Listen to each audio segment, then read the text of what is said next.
Hey, it's Mr. N here, and this is our video review for the Semester 1 final. And let's go ahead and get started with this. Number 1, it says find another equivalent name. That should be name, and I believe on your sheet there is an error, so make sure yours looks like this to say find another equivalent name for ray AB. So yours does have an error, so make sure it looks like this one. So another equivalent name. Okay, so if you're going from A to B in that direction, you can also call this ray AC. So that is another equivalent name for this.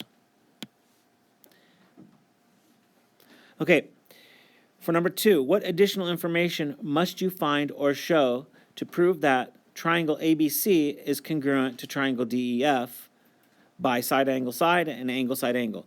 And again, on yours there is a slight error, so just make sure that these two right here are marked as congruent. And now let's take a look at what we can do. Okay, so for side angle side, that means I need an additional side and an angle in between that. Well, if I pick side BC, I would need angle B. So that means on this other triangle, DEF, that would be EF and angle E. So you could say you need angle B. You need to show that angle B is congruent to angle E, and side BC congruent to side EF.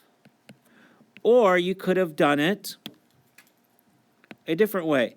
You could have said, okay, I wanted to use this angle instead and that side.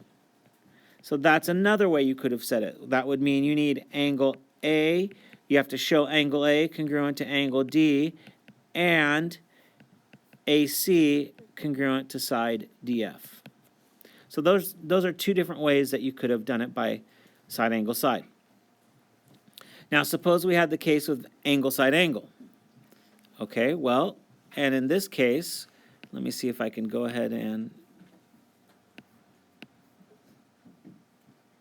erase a couple things here. Okay, now let's do this. So suppose I wanted to do it by angle side angle. Well, I have the side. I'm given that side, AB and DE. That would mean I would need like angle B to E and angle A to D. So you could say angle B congruent to angle E. That's what you would have to show, along with angle A being congruent to angle D. So that's how we could do this one by angle side angle. Okay, number 3, you construct a triangle inside a larger triangle using the midpoints. That's the key word right there, midpoints, to make the following drawing. So in other words, this point, these 3 points are all midpoints. Now, since they are all midpoints, I know something. I know that that'll be 14, that'll be 21, right? But we also learned a theorem. Since these are midpoints, this is the median of that triangle, which means if this is 42 all the way across, this will be half of it, which is 21. It's just like if this is 18 here, this will be twice that all the way across, 36. And since this is 28 all the way across, this piece right here, that'll be 14. So find all the lengths. Find the lengths of all the missing sides in the figure. There you go. I did it. So this one over here, you could have also said that this piece is 18 and that piece is 18 to finalize that. So I have all the missing lengths. And again, the key was these were midpoints. And that means this, since it's a midpoint, since these are set up that way, will be twice whatever this one is over here. Okay, next problem, number 4. Slide this up. And on number 4, it says, which statements can be used to conclude that P is parallel to Q? Well, here's P and there's Q. Whoops. This is P and there's Q. All right, well, if I want those two parallel, let's look. It says angle 1 congruent to angle 6. Well, angle 1 is right here, and angle 6 is right there. Well, those are just vertical angles. That does nothing to help me prove that these two lines are parallel. So this one, I cross it out. Doesn't work. Okay, 2 and 10. 2 is right here, 10 is right there. Oh, those are corresponding angles. If those are congruent, yes, P and Q will be parallel. Then we've got the next one, angle 3 and angle 6. Well, if angle 3, which is right here, is congruent to angle 6, which is right there, well, that would mean M and N are parallel, but not anything about P and Q, so that one doesn't work either. Okay, so now let's go back to part D, angle 1 and angle 12. Angle 1 and angle 12. Well, those look like they are alternate exterior, and they are alternate exterior. So if angle 1 is congruent to angle 12, then yes, P will be congruent to Q. Okay, angle 1 to 9. Yes, that works as well. Those are corresponding. So these were alternate exterior. These were corresponding. And these 2 and 10 were also corresponding. Okay, and then finally 5 and 7. When I look at angle 5, that's right here. Angle 7, that's right there. Well, those are corresponding, but that helps me with M and N, not P and Q. So this one is a no.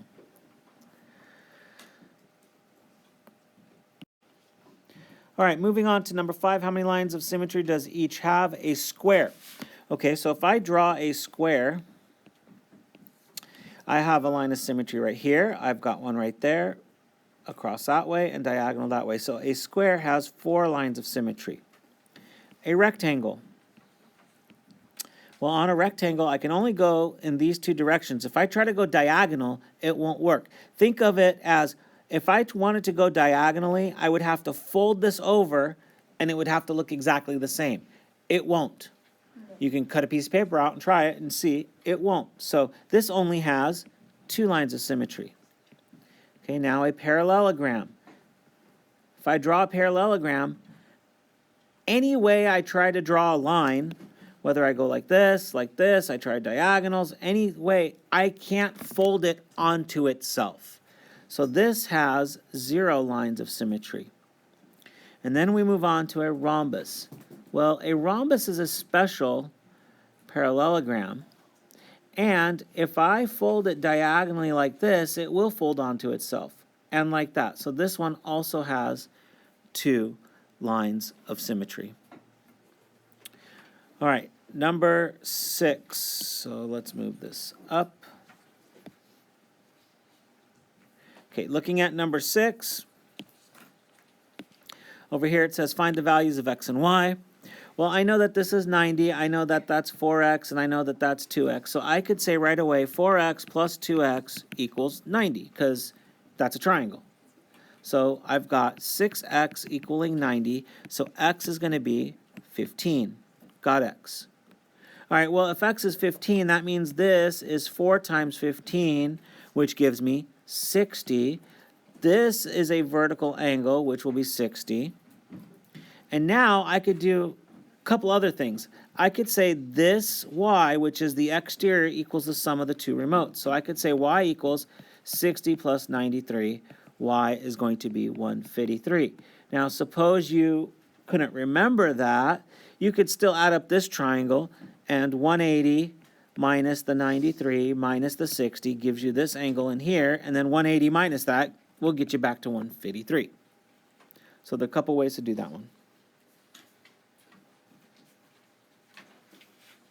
Okay, move on. This is number 7 now.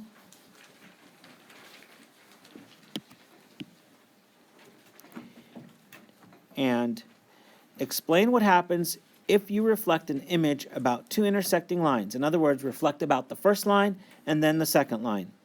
All right, so if I've got an image and I've got 2 intersecting lines here, whoops, let's draw 2 intersecting lines. Here's one, and here's the other. And I've got some point over here, some image. Well, if I reflect it, I'm going to go perpendicular and the same distance the other way, then perpendicular and the same distance the other way.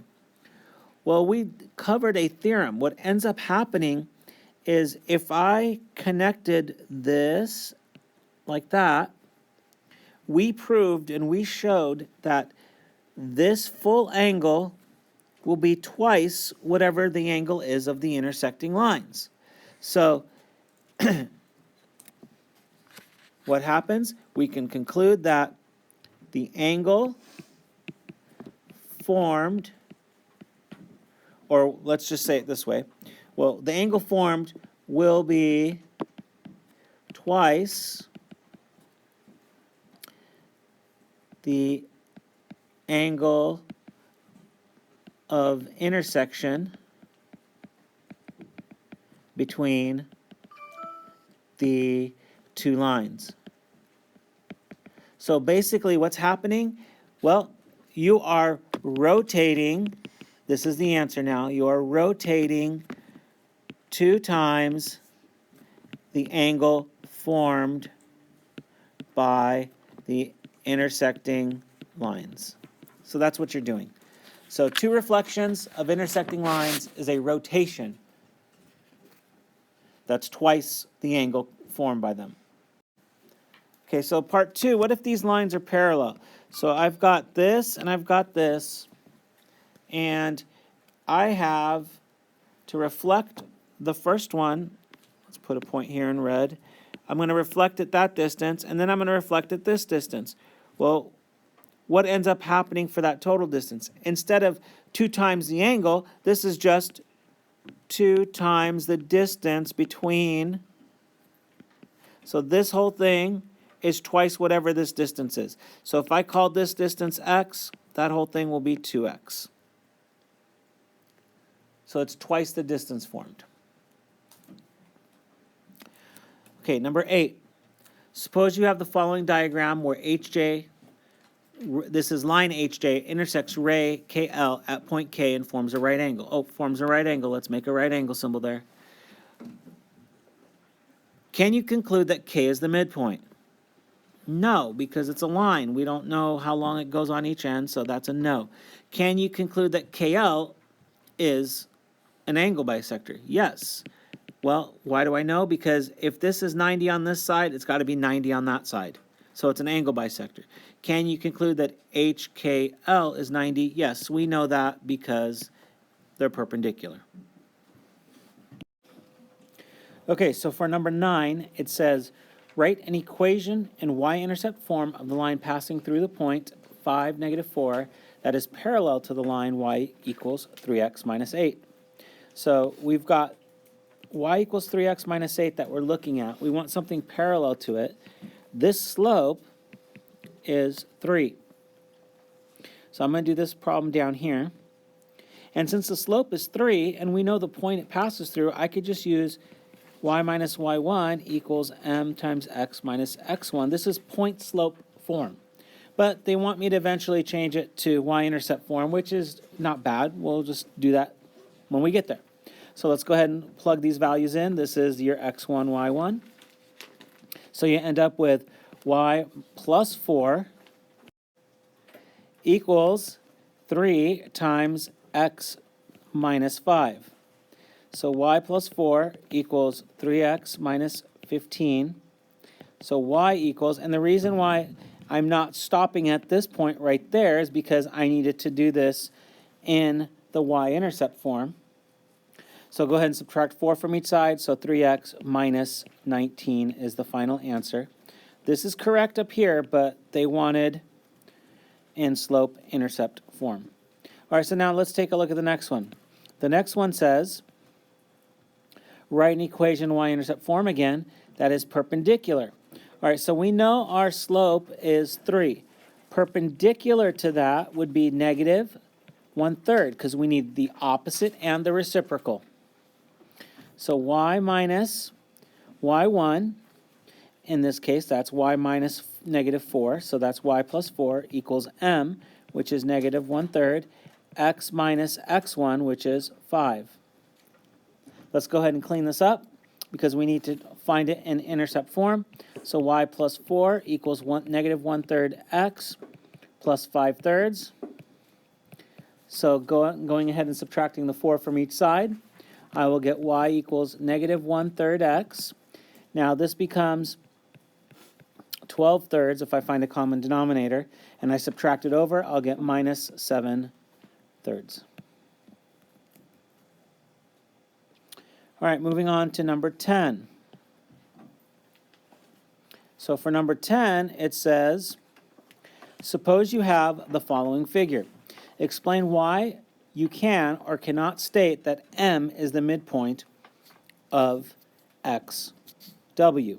Well, I do know that it would be the midpoint of Z to Y, but I cannot conclude that it would be the midpoint the other way, and here's why. I don't know anything else about the angles. I can say that this angle is congruent to that one, but then I can't prove these two triangles congruent, because that would be side-side angle. So that doesn't help me at all to show these triangles are congruent. So there's no way I can show that this length is equal to that one. Don't just assume it does by looking at it. You have to actually show it. And in this case, there is no way to show it, and it's not.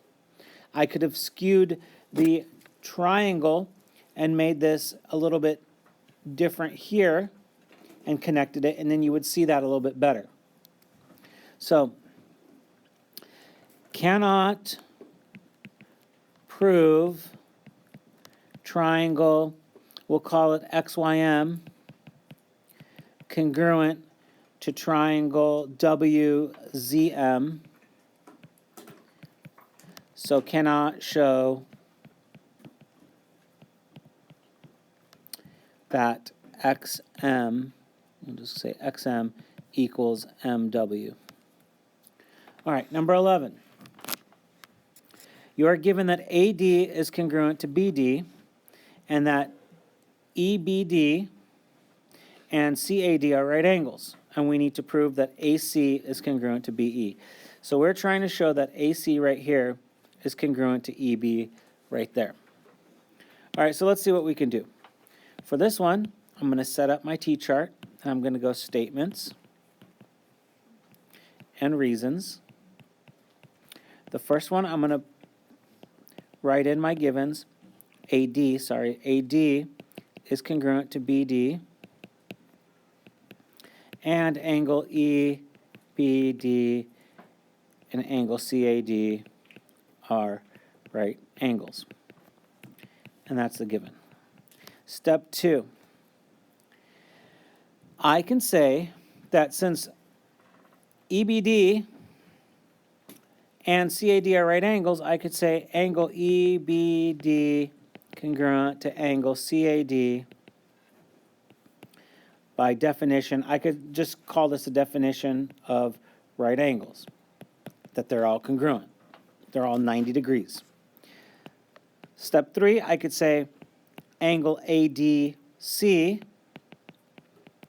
is congruent to angle BDE because these are vertical angles. So now I know, let's finish this up here, that triangle ADC is congruent to triangle BDE because of angle, side, angle. Let me highlight the angles again. This angle to this angle, this side to this side, and then these two that were vertical angles. So now that those are congruent, I could say that AC is congruent to BE by CPCTC. Corresponding parts of congruent triangles are congruent. All right, moving on to number 12 over here. For number 12, write an equation of the line through the point 29 perpendicular to this. Okay, so perpendicular, if I need something that's perpendicular to the line y equals 4, y equals negative 4. Well, let's take a look at what y equals negative 4 is.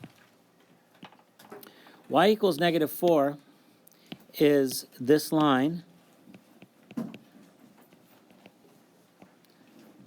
right down here. This is y equals negative 4. Now, perpendicular to that would be anywhere this way. So I would need x equals something. But I need it to go through the point negative 2, negative 9 down here. So I would need it to go through the point negative 2, negative 9. So that's the x value of negative 2. So x equals negative 2 would be the answer to that. That's what would be perpendicular. And the reason I chose that is because that's the x value right here on my vertical line.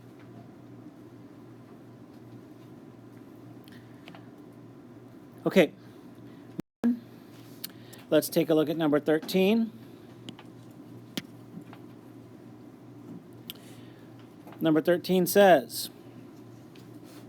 two angles form a linear pair. The measure of one angle is 9 times the measure of the other. Find the measure of the larger angle. So here is a linear pair. You could draw it like this. And one of them is x, the other is 9 times that. Well, I know that since they're a linear pair, these two angles add up to be 180. So 10x equals 180. X is going to be 18. So the larger angle will be 9 times 18, which will give me 162. All right, in the diagram, BC bisects angle ACD, so that means these two are congruent right here. And then we're also told that J and K are parallel, so these two are parallel. And we have to find the value of W. Well, if this is 2W plus 50, that means this in here will be 2W plus 50, because those are vertical angles. But wait, since these are parallel, that means this is also 2W plus 50 right there, because these are corresponding angles. Well then, wait, these are congruent, so those have to be the same as well. So now I can say that this is 2W plus 50 here, and now I know all these three, this one plus this one plus this one, have to add up to be 180. That's one way of doing this problem. So now I could say the 2W plus 50, this one, plus another one, plus that 72, all have to be 180. I can go through and solve this. So I get 4W plus 100 plus 72 equals 180.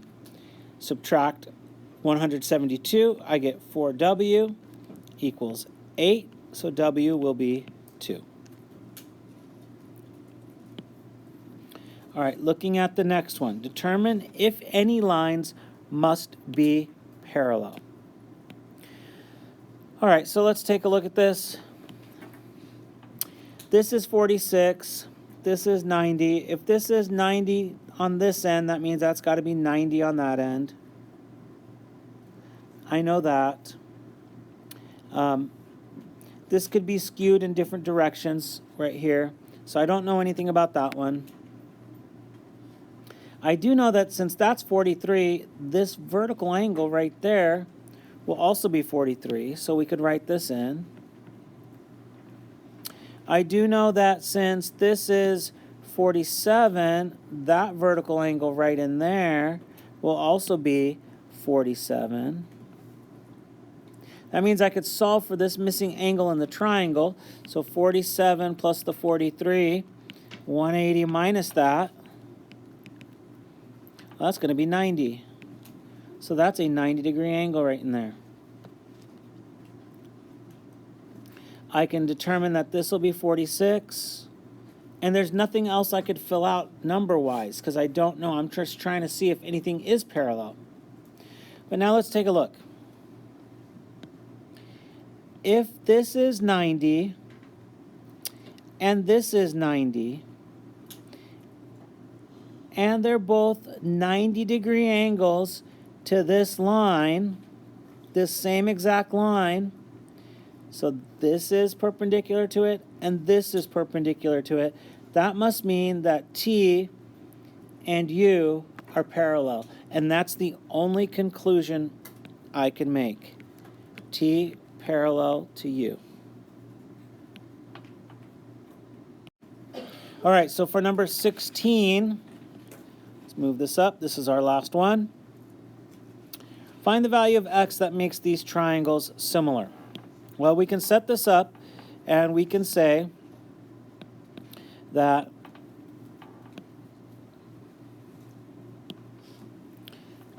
(2x), let's set up all the ratios we have. 2x to 15, 2x plus 2, sorry, to 15. This equals, well, and here's how I'm following this along, AB to RT, AB to RT. I could say AC to RS, so that means this piece to that one is 6 to x plus 5, which is AC, I'm sorry, CB to TS, so that's 12 to 18. So those are all the ratios I could set up. Now, it doesn't matter how you solve this. You could use these two to solve for x. You can use these two to solve for x, or you can use the outside two. I think it's easiest to use this one because that looks like it's the simplest ratio to set up. Cross multiply.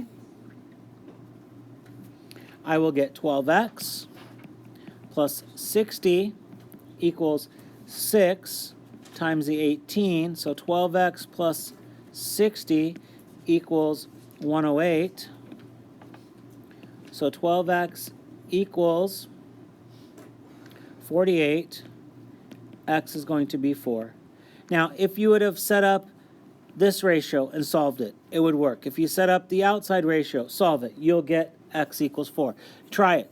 In fact, if you set up the hardest one and say 2x plus 2 over 15 equals 6 over x plus 5, here you got to FOIL this one out, then factor it, and when you factor it, you get two answers. You get negative 10 and 4. We throw out the negative 10 because it doesn't work in the problem. We still end up with that same answer of 4.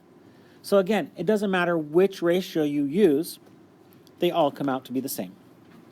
So hopefully this helped, and good luck studying for your final.